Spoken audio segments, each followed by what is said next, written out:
Welcome to our 58th episode of Reaching Minds Thoughts for Our Life's Journey podcast. In this episode, we will be exploring how accessing our subjectivity can be a starting point for both personal and business strategy. We will also be discussing how subjectivity, driven by our nervous system processing of seeing, hearing, and feeling, is a crucial for effective strategy for understanding individual preferences and internal codes that can lead to more successful outcomes.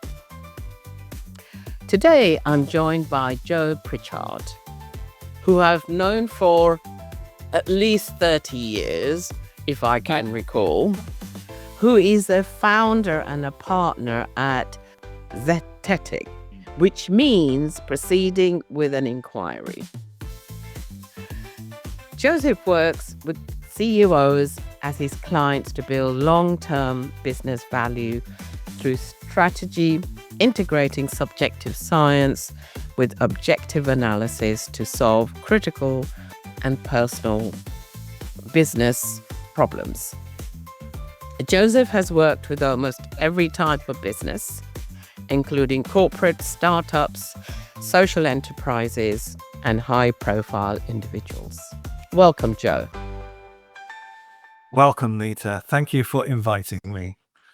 It's my pleasure. I mean, I've had amazing coaching from you, Joe, that I still talk about to this day, about how I couldn't do scuba diving until I did some work with you around that. So it still resonates with me, and I did do it. So, it's a testament to your work with me that I know it has amazing impact. So, and I'm always grateful to conquering my fear around scuba diving or not being able to scuba dive.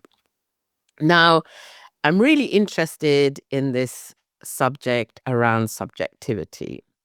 In order for our listeners to really kind of understand around this, what do you mean by subjectivity? Yes, good question. As you've already said, I work in commercial, corporate type. I work in business environments, and I've pretty much worked in strategy one way or the other, brand strategy, business strategy, that kind of thing. And what I observed was that strategies would break down. And I thought, well, where do they break down? And the pressure points come in the execution. But the observable activity is normally a difference of opinion. And I wondered whether people actually understood each other, whether they'd explained themselves sufficiently in the first place. So typically you might get two directors or two partners, and they're at loggerheads, and they've decided it's a personality issue. And my observation was, well, it can't be that. It must be that they're just not understanding each other. So that's one frame. The other frame was I wanted to understand how I was working. I wanted to understand my own mechanisms. So that took me in the direction of different explorations, one of which was, I'll name it now, neurolinguistic programming, which says it is the study of the structure of subjective experience. And I thought, oh, right, there's a structure, right? And then it boils down to our nervous system. Essentially, is I think everybody accepts that we have a nervous system which sees information, hears information, feels information. Are we aware that we are receiving information like that? Are we aware that we are articulating information in that language of seeing, hearing, and feeling?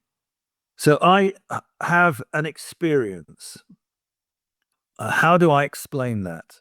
And if I wanted to explain it to you, I would be using a certain type of language. So I might be seeing you on screen as I am now. I might be listening to you on screen. And I don't mean this to sound a bit pedestrian, but it is sort of like this. in my nervous system, I'm seeing you. Somebody else might actually be listening to you, Yes. right? And there is the difference. We're both on the same podcast. We're both having a different experience based on the modality we're using to access the information. I found it fascinating because I thought, how does this apply in commercial situations? Yeah, I mean, that's what got me interested. So way back in the day, I used to, if it's all right to go back, I used to play as a teenager. I did a lot of sport.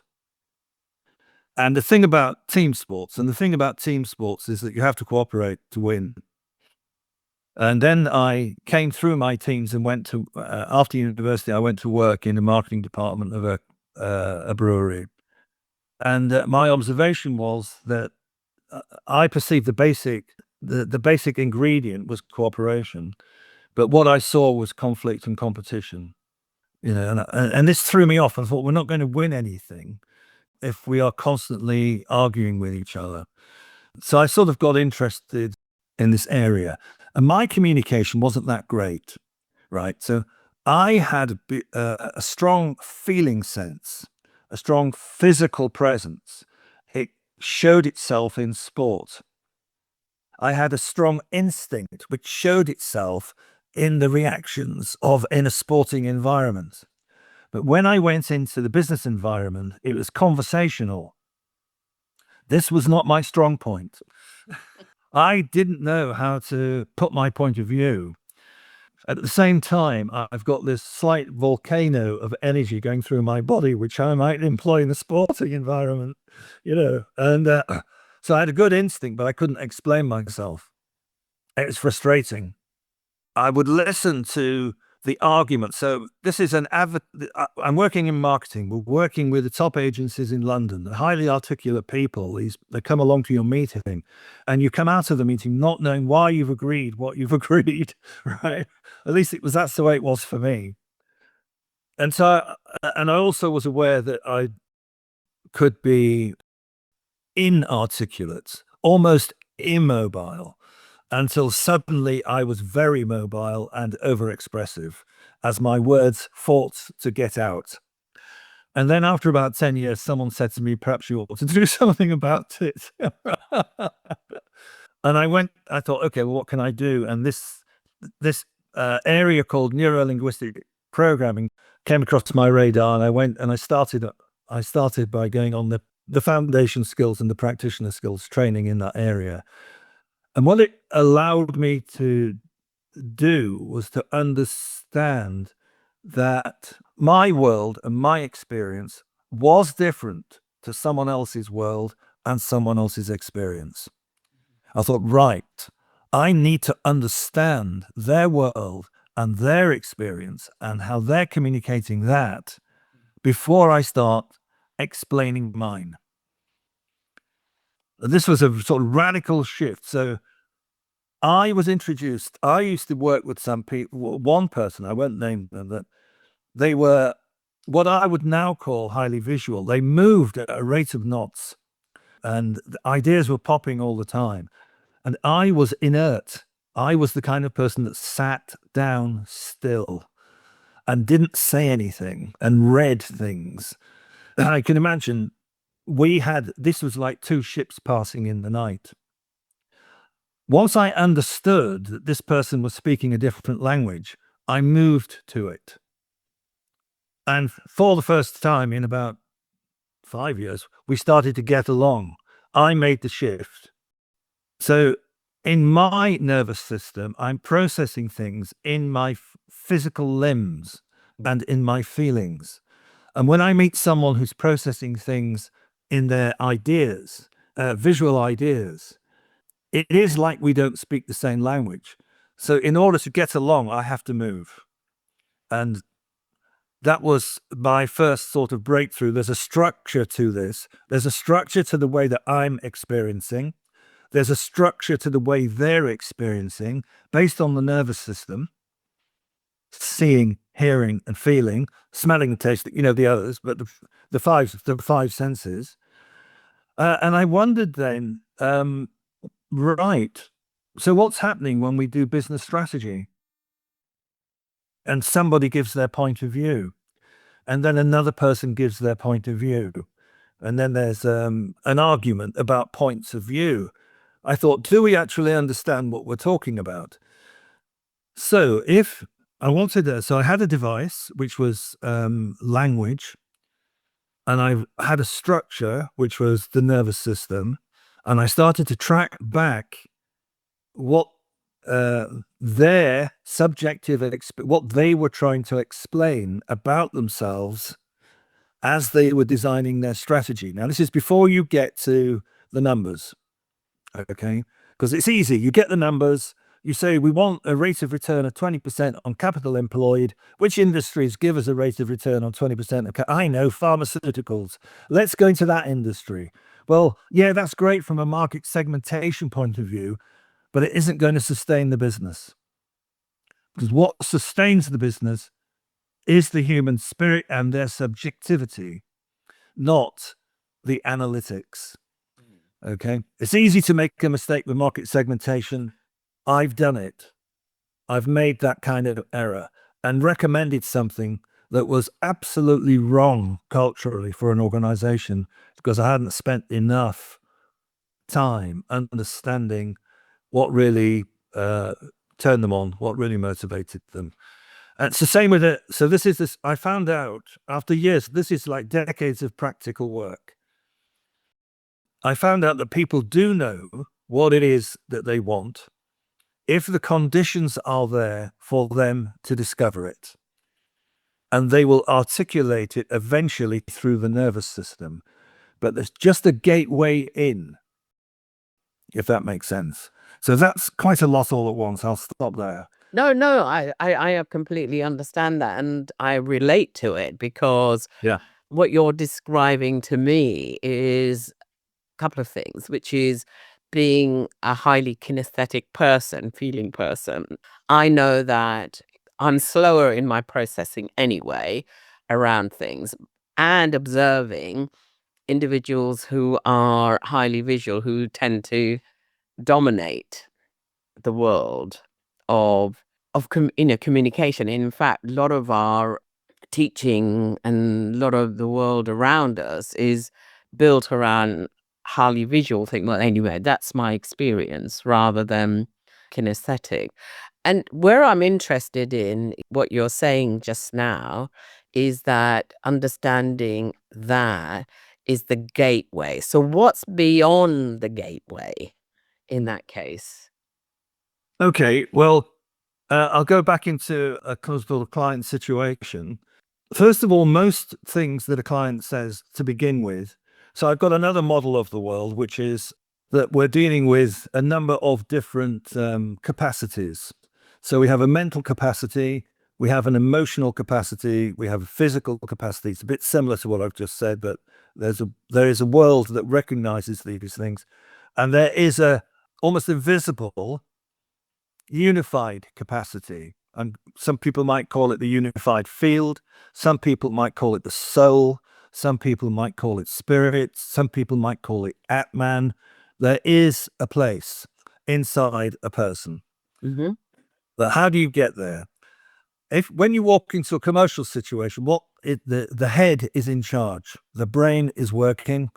Everything is fast. Decisions are being made, and the communication is coming pre-packaged from up here, Mm-hmm. right?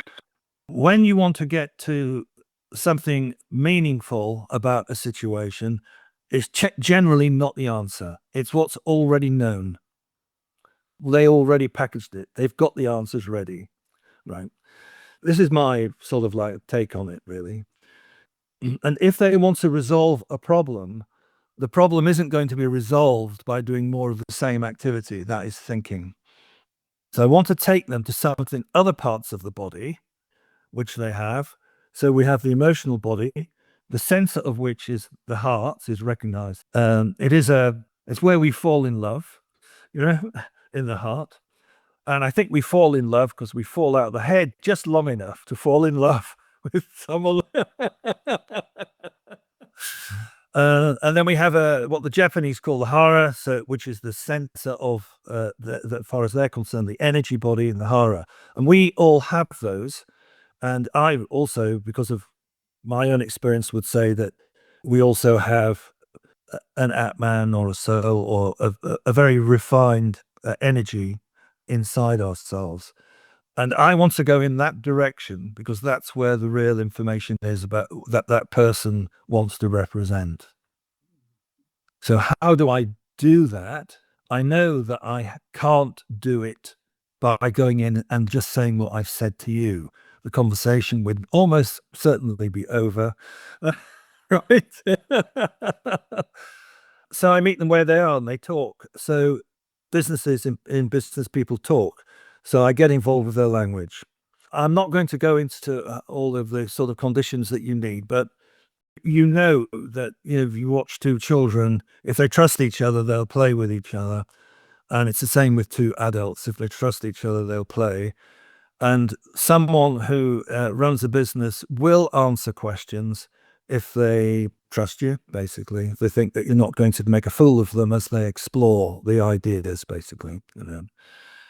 If you ask me a question, as which you're doing, I can't help but internalize and look at my experience. It's a natural process. If you ask me questions for an hour, I'm going to loosen up, they might call it. I might then trip over something of value for the conversation, which will be located somewhere else in my body, probably in my emotional body or in the way that I start moving my hands around the place. I use conversation to go in that direction, and I use questions because they don't interfere with the other person's experience. Do not interfere at all with the other person's experience. I don't have an opinion. Before we continue, I'd love to invite you to visit my website, where you'll find more resources to support your personal and professional journey. Whether you're exploring leadership development, coaching, supervision, or inclusive workplaces, you can go and visit there for deeper reflections to help you to grow. You'll find everything at nitasharma.com. It's also the best place to connect with me directly and discover what's coming up. And of course, there are all the back catalogue episodes of podcasts that you can tap into and gain lots of wisdoms and reflections. So how do you then, if you're with a client and you're using their language and you're asking them questions, how do you get them moving from their kind of logical mind to more of a heart center where could be where the answer is? So how do you Well, conversation naturally leads them to tripping over their emotions if it's a meaningful conversation. But if they won't do it, I'll ask them how they feel about it. And depending upon their relationship with their feelings, they will find that easy or they will find it difficult. Men will often be suspicious of the fact that you've introduced feelings because they don't have the currency. We'll maybe come into that a bit later on. They're not used to it unless they're with their beloved. If they're with their beloved, they might show their beloved, but they're not going to show another man, right? No. So I guess, Joe, you work with CEOs and majority of the CEOs are men in your experience, maybe. So I'm sort of curious is, well, how do you get them to open up and engage with their emotions when it's a place they don't go? There's a phrase that my cousin used to say, just don't go there. So I guess what I'm thinking is, how do you build trust enough in order for you and the other person to explore this uncharted, unexplored territory that they've never kind of peeped at much? So not all people will be attracted to this work, it's worth saying. This is the point. They've got a problem. They haven't solved it. do they want to continue not solving it? Or do they want to consider another way of looking at it? And if they want to keep their problem, we obviously don't have a discussion. But if they want to consider that there are other ways of coming at the problem, this is one of them. So it depends upon whether they want to solve the problem or not. Right, so let's assume they want to solve the problem. Now, I do work, because of your comment about male CEOs, women are quite often attracted to this work, female CEOs, because they're comfortable with their feeling body. It's not a shock to them. In fact, sometimes it's a relief to them, right? It's another part of our intelligence that we have available to us. And the men will go there. And then you've got the whole set of skills that you might learn in something like neuro-linguistic program, which is about rapport, which I'm going to summarize as modeling. If you're modeling another person's experience and they can see that you are genuinely modeling their experience and feeding it back to them and still modeling their experience, and you never utter an opinion about what you're paying attention to, they will give you more. It really is down to the skill of the practitioner in that regard. They will give you more. Once they start giving you more, they fall out of headquarters. They automatically go into their body, and they go into their feeling nature and their physical nature. And so they start to access these, these other capabilities that they have, which they haven't accessed and are part of the solution to the predicament that they brought to the table. So there has to be a certain amount of humility on their part that they haven't been able to solve it, and there might be a way of, which is not something that they're used to doing, might help. And I do remember speaking with one CEO who said, this felt a bit awkward to begin with, but once I got used to it, it started to give him answers that he wasn't getting. Because the deeper structure of us as human beings is what moves us, right? Not the fast talk. Fast talk, I'm saying that in a slightly pejorative way, but the deeper structure is what moves us, and it has a message, it has a voice it wants to give. And it might just come out in, I want top standards. But when someone says that and the whole body is connected to that phrase, and all of the feeling nature is coherent with that phrase. In other words, when the words and the feelings and the body agree, you've got something. And that's the bit they've not been able to get to. And they're not able to get to it because they start with objectivity. This is my hypothesis. But has this worked? I mean, yes.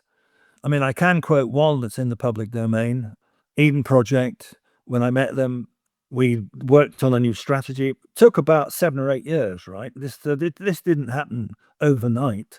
There are certain people involved, so it didn't happen overnight. But Eden Project has moved from one destination down in Cornwall. It's now got, I think it's at least 15, possibly more than that, around the world, which would not have happened without doing this work with a person called Gaynor Coley, actually, who was the managing director at the time. Because the deeper structure had a picture, but it took a long time for that picture to come out and be all right. And that picture happened to model startup, management, and monetization in a business context. So the picture then, which came from deep structure, had, okay, we've got startup skills, we're a bit poor on the management skills, we could beef up on that, and we're not monetizing the know-how that we have in this enterprise called Eden. This is my take on it, all right? I'm saying this for the first time in public, but I do have videos of Gaynor Coley alluding to the work that we've done, so I know it's sort of public. We would not have got there in any traditional way. Right. Clearly, you were able to build rapport with her and get her to access a kind of deeper bodily experience that in order for her to build kind of a global organization. To be able to articulate it. It wasn't Yeah. articulated. So if it's not articulated, it's not going anywhere. It's not going to happen. So the benefit of is articulating that deep structure. So if you ask me what I want, I can't tell you. Oh my God, hang on a minute, let me go and look it up. I wrote it down last year. But if you spend some time asking me what I want, and let's say I say freedom, that is actually what I want, right? I want to be free. So how can I be free? Well, I've learned how to be free, and it isn't by looking at external reference points, right? But it's taken me about 20 years or 30 years or whatever it is to say, oh, right, I know where that freedom is. I know how to build that freedom. And then I can say, okay, how do I as a person remain free in the work that I'm doing so that I don't sell myself out? So why do I say that? Is because when I first went to work, I sold myself. I gave away a bit of myself to someone else's authority. So are we here talking about non-verbal intelligence, Joe? So the nonverbal intelligence does have a voice. Have you got the patience to go looking for that voice of that nonverbal intelligence? So what did you do in order for you not to sell your soul, and if freedom is what you wanted, Yeah. what are you qualitatively doing differently now than you did maybe at the beginning of your career? I thought that other people knew better. Ah. I came from Yorkshire, went to London. I mean, London to me was absolutely beautiful. I couldn't believe it. I couldn't believe it, given where I'd come. God, wow, here I am. Thought that these people who worked in London, because of, I thought, well, they know better than me. Mm. I'm going to put my views, put myself aside for a bit and learn.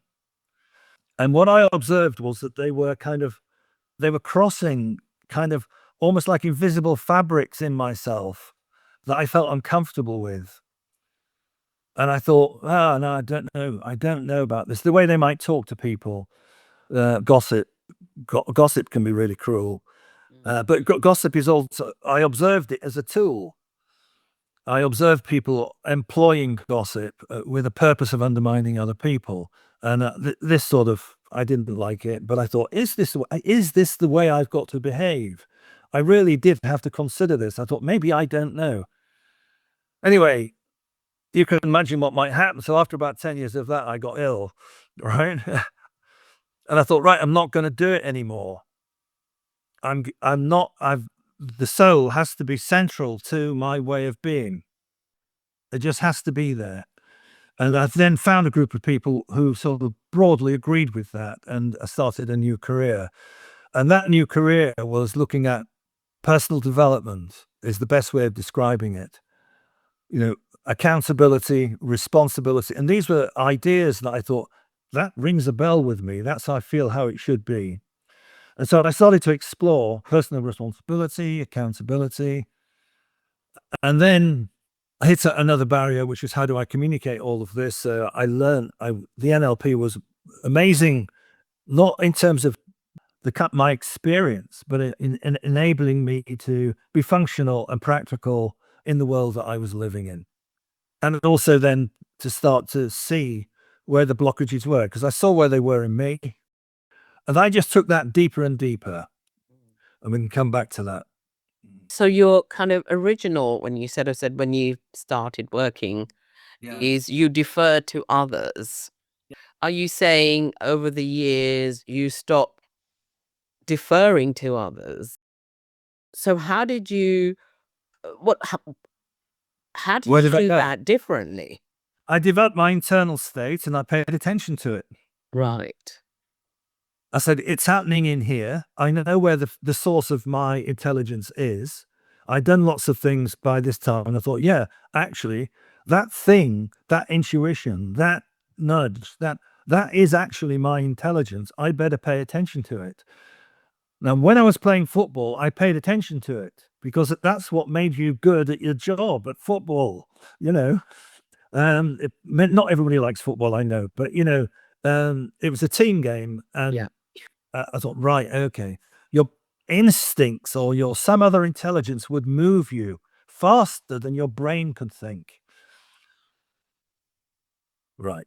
So I then go, okay, what is that? So that took me in the direction of eventually meditation, and I started to become accustomed to who I am rather than having someone else tell me who I am. And then it didn't really matter. All the things that I used to be concerned about didn't really matter, you know. And I also know from working consistently as a practitioner with other people that most of the stuff that comes out first isn't relevant. It's just what they've got going on in their head. Yeah, I would agree. And Yeah. it's probably what they're used to in Yeah. terms of their own patterns, Yes. or that's what they need to be doing. And I Yeah. guess, you touch on personal development, and, Yeah. you and I and others Yeah. like us have been doing this for a very long time. Oh, yeah. And we're open to it. We can go inside ourselves, even though sometimes we might get in our own way.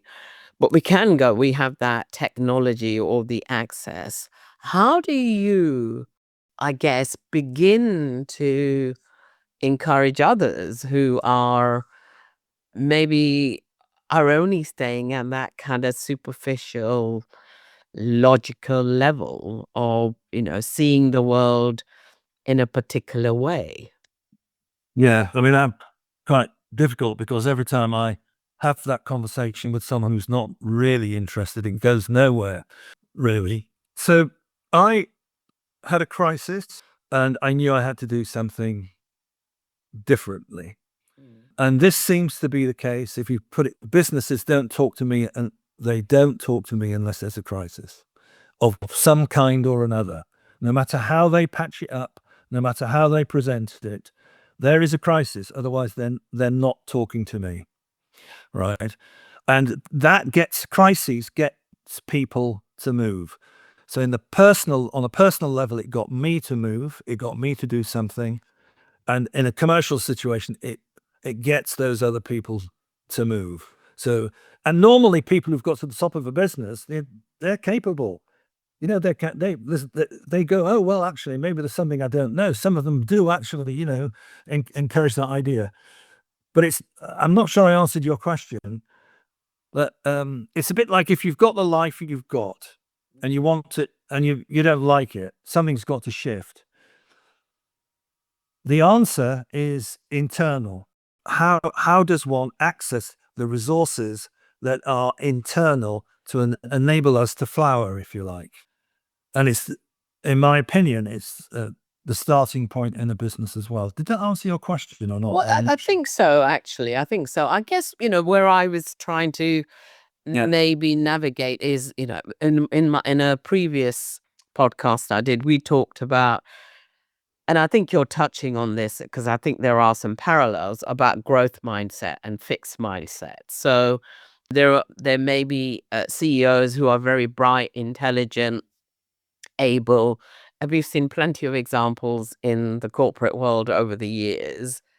IBM, Kodak, all of those organizations who might have had, nah, this idea of digital cameras won't work, or Apple isn't going to be the market player challenge for us as competitors. Um, I guess it's getting those individuals to kind of shift their thinking, because maybe the organization is not growing as fast as it can do, and maybe they're the block in it. Maybe they don't have the whole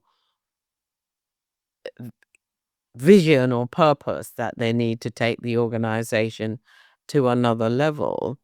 And there is a crisis because of that, because the not the stakeholders, the shareholders might be going, you need to move fast, you need to grow. I guess for me, where I'm curious is, how do you get someone to shift? How do you get someone to say, I need to start thinking differently? I need to pay attention to my own intelligence. Sorry, I'm going in a roundabout way. No, that's all right. Yeah. Well, if there's a crisis, and how do you get them to pay attention? Well, if they're in the position where they suspect that something can be done, so they're not in denial. Right. So if you've got an addiction, the first problem with an addiction is accepting that you have an addiction. If you've got an addictive way of thinking in an organization, the first problem they've got to accept is that they're denying the way that they're thinking or the way that they're going about it. So if they can accept there is a problem, 50% of the energy, in a sense, comes back into the individual. They go, oh, right, I accept that there's a problem. I'm going to do something about it. So with an addiction, it's getting to that point where you're no longer in denial. In an organization, I would imagine it's the same. They have to accept that there is something seriously wrong, systemically wrong with the way that they're going about things. And then they have to sort of take responsibility for that. And then they might initiate a corporate culture change, for example. So I'm reminded of going to India, to Bangalore, to Hindustan Aeronautics. And I don't think I'm giving anything away here, but India at the time had a kind of copycat type manufacturing print, if you like. And the people I went to see no longer wanted to be copycat. They wanted to be R&D focused so that they would become the center of the advanced manufacturing. To do that, they recognized they needed to change, quote unquote, the mindset. Yeah. So they took NLP in at a corporate level and they trained lots of different people, managing directors and engineers and that kind of thing, in this new technology, which creates R&D. It creates innovation. NLP can be used to create innovation. Yeah. And I believe they did it. We went back a few times, but I believe they did it for about 5 years or 10 years, something like that, with a view to changing the mindset of the organization. Yeah. And did they? I believe they're satisfied with what they did. Yeah. I mean, I can't answer that with any more detail because I don't know specifically, not because I'm being coy. But it was a great experience because I've never seen anything like it in my life, apart from when I worked at programs in London. This was an organization dedicated to learning and development with a view to changing the commercial positioning of the organization of the markets they were in, which were aeronautics. I'd never come across anything like it. And they also took me to meet the Secretary of State for the state that we were in. And he was saying the same thing. And he indicated to me that the country had a learning and development long-term goal to restore India to its pride of place in the world. Right. That was phenomenal. Unashamedly, that's what they want to achieve. Right. And so they had a strategy and so mindset. I like when I come across those words, I don't understand them, actually. I don't understand that word. And I don't want my mindset. I don't want it set. I want my body to be organic, But I can't comment because I don't know that. I mean, I did hear parts of that podcast, but I've just got a different view on how to approach that kind of thing, I think. No, it's fine. It's fine. Yeah. So someone listening to this podcast today, Yeah.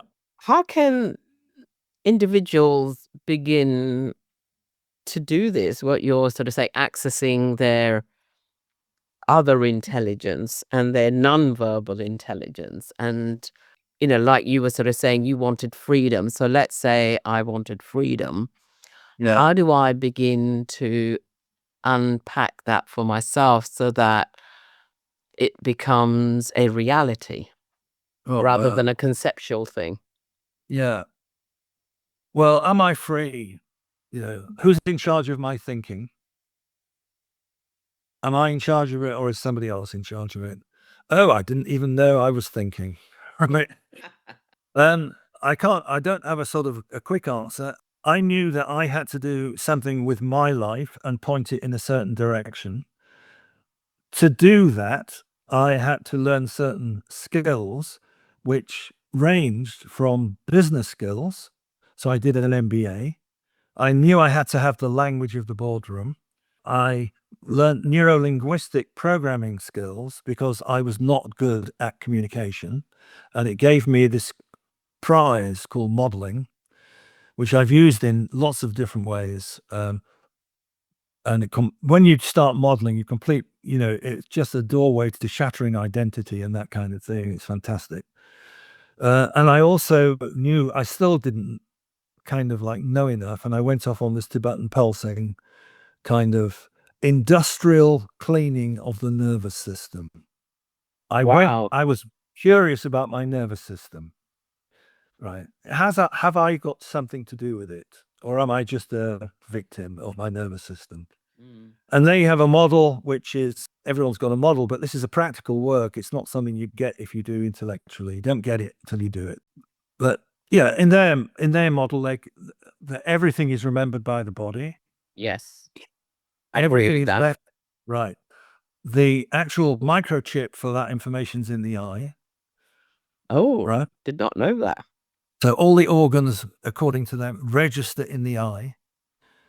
Right. So then you've got a map, and then they've got pulsing. What they call it's a bodywork of the heart. So it's using the heart pulse beat and the electricity that generates to clear certain circuits in the body related to certain organs which have certain attributes. So it gets it's quite detailed. Effectively leaves you in a deep meditative state, really. And you're in a no mind state. So you're out of headquarters, right?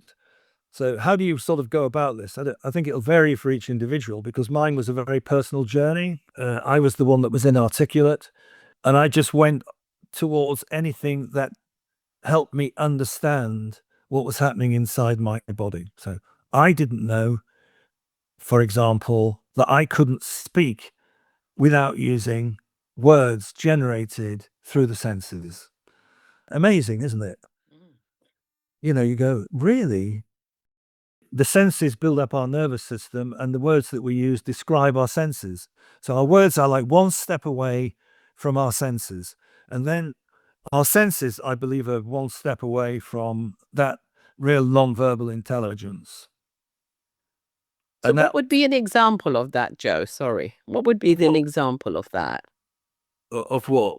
Of the senses that, saying one step. So what would you be doing the words that originate from the senses? Well, words originate from the senses. I see you. Ah, okay. So we're going back to seeing, feeling, and hearing. See, feel, hearing. Yeah. Ah, okay. How I express myself is based on me seeing you, Yeah. hearing you, feeling, and all of that kind of thing. So, and the senses are our mechanism for that. They are that bridge. If they're charged, they're not always reliable. So I was in a pulsing workshop, and this is a body work. So imagine you're lying on the floor, fully clothed on the floor. And someone is pulsing, holding certain points on your body, and it's generating a certain pulse. You have a certain experience. It goes on for a period of time. And the electrical and the pulse beat clears things without you being awake and without you talking about them. But you can see them clearing. You can actually see the video of something clearing in your head, right? It's kind of a non-verbal way of clearing stuff. Right. But if there's any charge in the system for any reason, let's say you've been beaten up when you were younger by somebody who looked a certain way, and you come out, I once came out of that sort of rather deep state, and my nervous system was jangled. It's the best way of putting it. And I looked at someone and I thought they were making fun of me.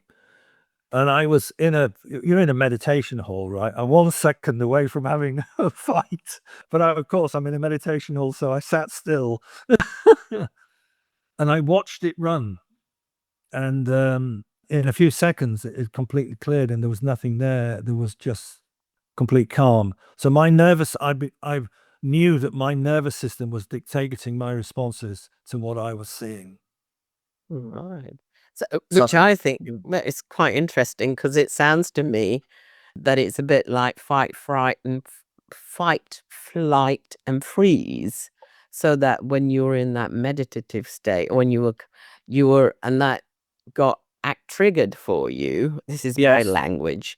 That you might have gone down the road of attack, but you didn't because you were in a kind of a different meditative state.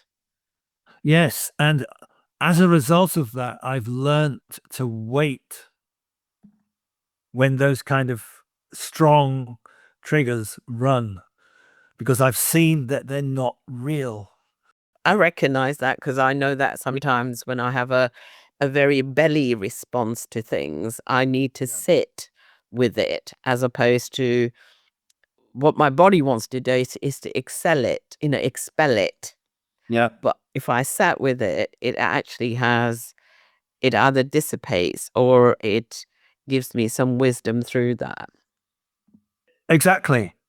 I didn't come across that immediately. It took me blocks of 10 years to get into these positions. It might take a monk, a lot. It might be a lot faster. But these are skills, the sort of self-realization skills, I'm going to call them, that I think are useful for leaders. Yeah, or individuals even. So, Or individuals even. yeah. So as we kind of wrap this up, Joe, Yeah. one question that I always ask my guest is if you had a piece of wisdom that you could share with our listeners, what would that be? I kind of want to go, oh no. Like, That's cool as well. yeah. I mean, as I get older, I find that I don't really know much. It's an exponential curve. I don't really know much. But the answer's on the inside, basically, is the starting point. And when I was young, had a religious education when I was young, and I was always looking for God because God was always part of a religious conversation. God, as they were called then. And they would say, God is everywhere. God is everywhere, And I was trying to capture God in the teacup. I put the teacup lid on top. I said, I've caught God, right? Anyway. And I spent a long time looking for an answer to that question outside of myself. Yeah. Including all of things I've just talked about. And I found out that it isn't there, it's inside. And that is the most beautiful, nourishing thing that I've experienced. So that's where I would point people, really. I think that's beautiful, Joe, because I would say that is often the starting point for all of us. It's not external always. There's things that we need to do, the work within ourselves that often has the answers. If we sit still long enough, or if we listen to ourselves long enough, or whatever we need to do, there is a way of discovering ourselves. And, I guess I point to that because at the end of the day, we only have one life. So thank you so much, Joe. It's been an interesting conversation. We haven't gone through the questions that we had spoken about, and I think it's been very rich, and it's brought in all the things that we were going to be talking about. So thank you so much. If you're interested in working with me, connect with me on LinkedIn, Facebook, Instagram, or www.nitasharma.com. And if you enjoyed the podcast, why not consider subscribing on Apple Podcasts, Spotify, or wherever you have access to your podcast, and leave a review.